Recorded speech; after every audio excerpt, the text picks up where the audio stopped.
Hello. Now, you'll probably have heard of Cory Booker.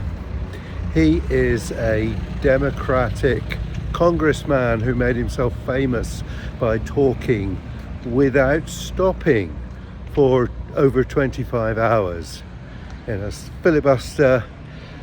And he said all sorts of wonderful things in his 25-hour speech in Congress. And he amazed doctors that he could stand up for so long without going to the toilet.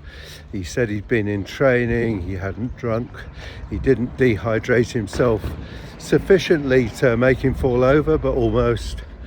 And he must have been very tired at the end. So a bit of a hero, really.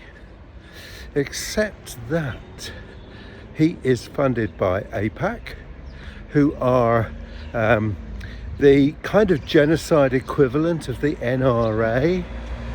And in a recent podcast appearance, Cory Booker was asked, is Netanyahu a war criminal? Well, he said, I don't want to make a political thing out of this. Mr. Netanyahu isn't a nice person at all. He's a horrible person.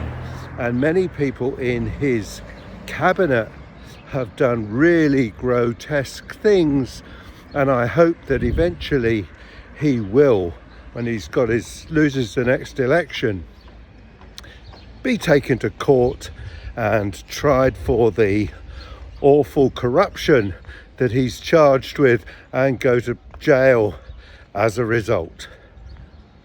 Well, that was a kind of interesting test for the students of critical thinking, because he managed to avoid answering the question, is Netanyahu a war criminal? He managed to avoid using words like war criminal and genocide.